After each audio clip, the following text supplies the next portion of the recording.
Salam sejahtera buat kita semuanya.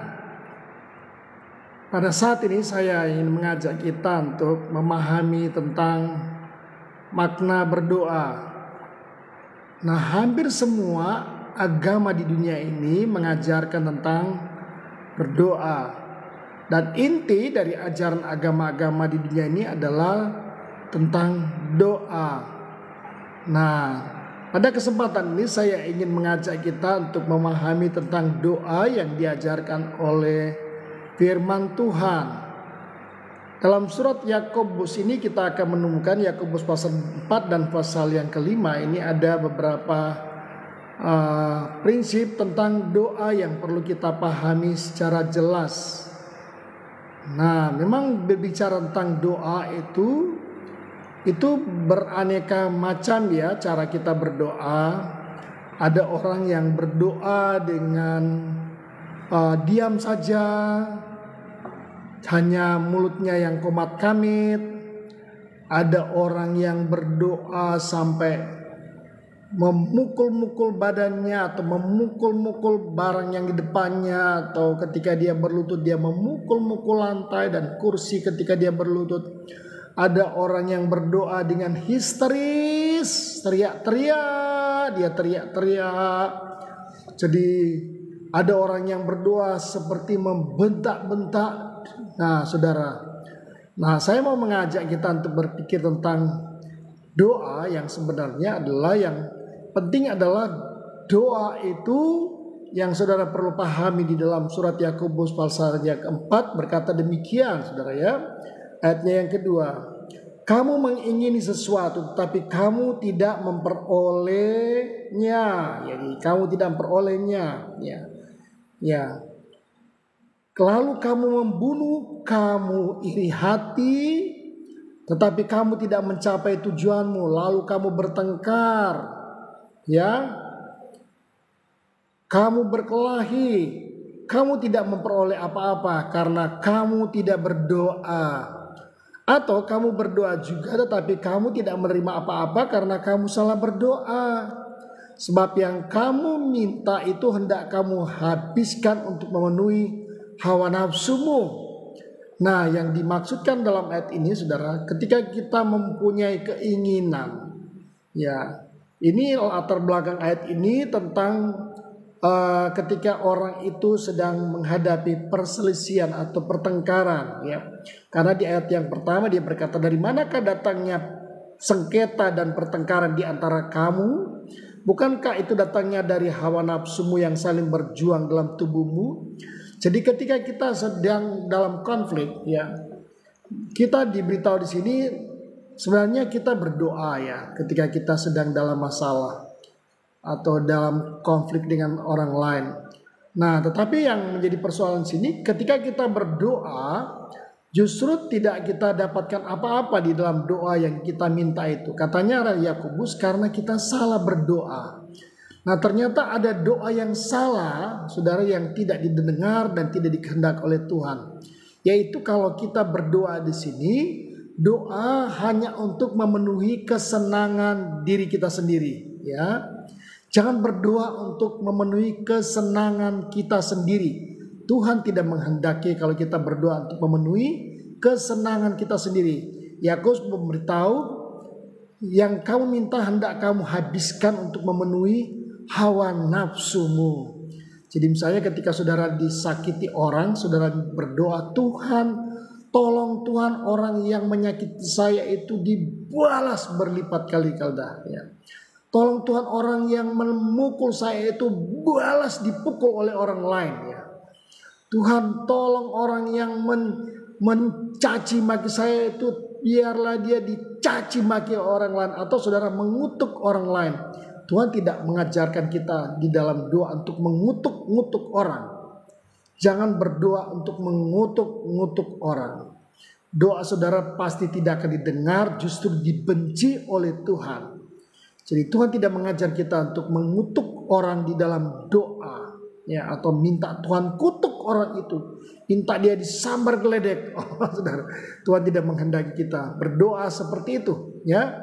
Jadi mari kita berdoa, ya, mintalah berkat kepada orang yang menyakiti saudara. Memang itu hanya diajarkan oleh Tuhan Yesus. Dalam surat Roma pasal yang ke-12 dia berkata, ya, sedapat-dapatnya kalau hal itu bergantung kepadamu, hiduplah dalam perdamaian dengan semua orang. Ya, kalau dia lapar berilah dia makan, kalau dia haus berilah dia minum. Ya, dengan berbuat demikian engkau menumpuk bara api di atas kepala orang. Jadi justru kita diajarkan oleh Tuhan untuk membalas orang yang menyakiti kita itu dengan meminta berkat. Ya. Makanya Tuhan Yesus bilang, kalau ada orang menampar pipi kananmu, berilah dengan pipi kirimu. Kalau ada orang menginginkan jubahmu, berilah dia jubahmu lagi. Jadi jangan saudara membalas kejahatan orang dengan kejahatan atau caci maki dengan caci maki, apalagi mengutuk-ngutuk orang yang menyakiti saudara di dalam doa. Itu yang pertama. Yang kedua, doa itu ternyata menurut Yakobus, saudara pahami kalau doa kita itu harus didasarkan oleh iman kepada Kristus, ya. Dalam Yakobus pasal yang ke-5 berkata demikian, ya. Dan doa ayat 15, dan doa yang lahir dari iman akan menyelamatkan orang sakit itu dan Tuhan akan membangunkan dia. Jadi doa yang benar itu yang dikehendaki oleh Tuhan adalah ketika kita meyakini sungguh-sungguh kepada Tuhan Yesus. Jadi fokus iman kita itu bukan kepada apa yang kita minta, ya. Fokus iman kita itu kepada Tuhan Yesus. Jadi iman kita yakini kalau Tuhan itu sanggup melakukan hal yang luar biasa dan ajaib. Ya, seperti yang diberikan contoh sini, Elia itu manusia biasa seperti kita, saudara, ya. Tetapi kalau saudara lihat di sini, Elia itu katanya ayat 17 adalah manusia biasa sama seperti kita, ya. Ayat yang ketiga. Dan ia telah bersungguh-sungguh berdoa supaya hujan jangan turun, dan hujan pun tidak turun di bumi selama 3 tahun 6 bulan. Jadi dia berdoa di sini katanya, doa yang benar adalah doa yang diyakini dengan sungguh-sungguh. Jadi ketika kita berdoa, yakini bahwa Tuhan akan memenuhi kebutuhan saudara. Jadi doa yang didasarkan pada keyakinan sungguh kepada Kristus, kepada iman kepada Kristus. Jadi iman kepada Kristus, bukan kepada siapa-siapa. Jadi saudara imani kalau Tuhan itu sanggup untuk menolong saudara. Imani kalau Tuhan itu punya kuasa yang akan mengubah segala keadaan.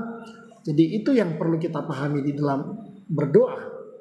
Yang ketiga, saudara, doa itu berkaitan dengan dosa. Ya. Tuhan tidak menghendaki kalau kita berdoa itu masih ada dosa di hati dan pikiran kita. Makanya saudara baca dalam Yakobus pasal yang ke-5, ya. Ya. Jadi selanjutnya, ya.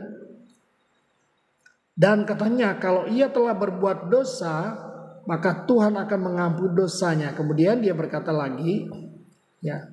Karena itu hendaklah kamu saling mengaku dosamu, ayat yang ke-16, dan saling mendoakan, ya.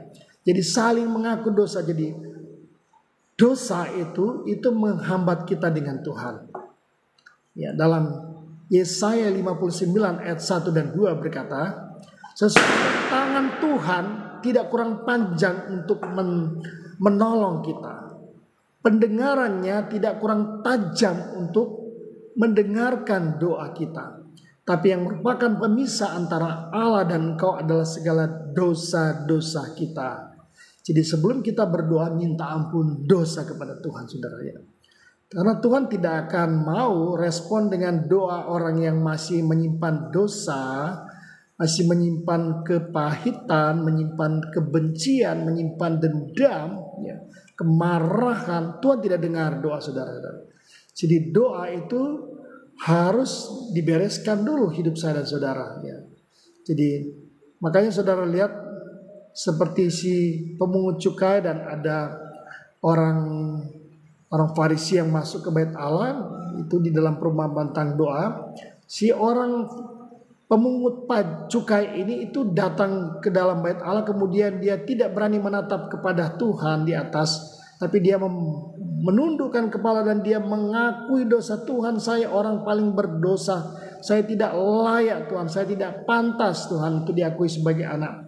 Ampuni dosa saya Tuhan. Tapi si orang Farisi itu berkata, Tuhan, saya tidak sama seperti dia, saya tidak pernah berzina, saya tidak pernah melalai dalam memberi perpuluhan, saya tidak pernah lalai untuk melakukan banyak hal buat Tuhan, saya selalu berbuat baik.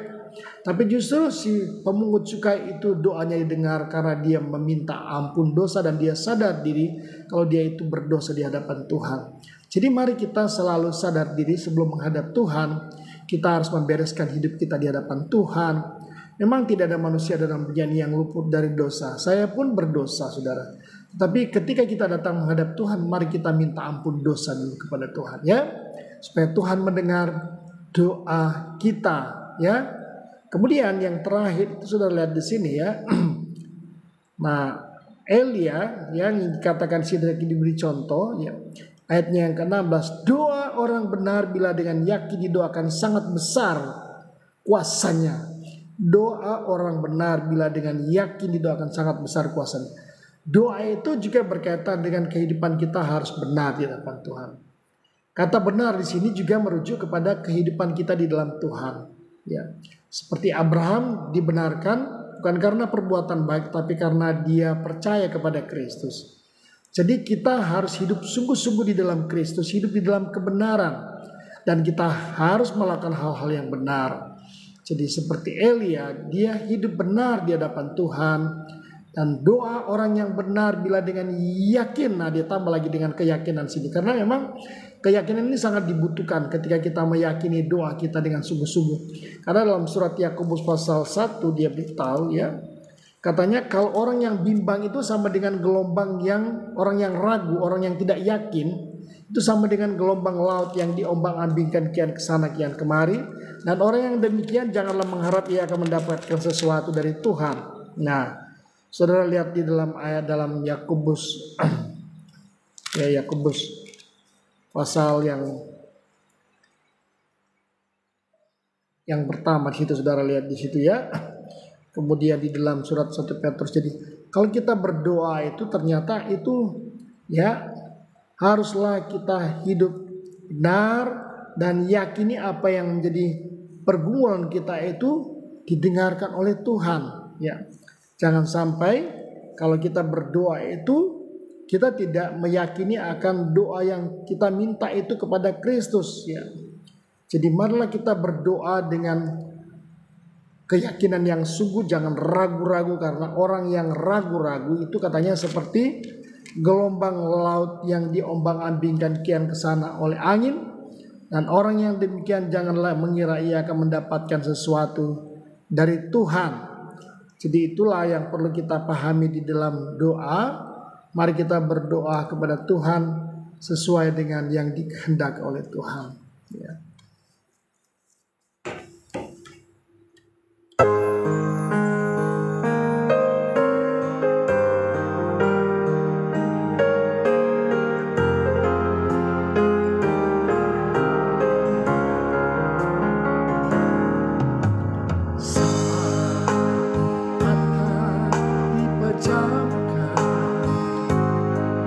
Saat kita tekun dalam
Tuhan Yesus memberkati kita semuanya.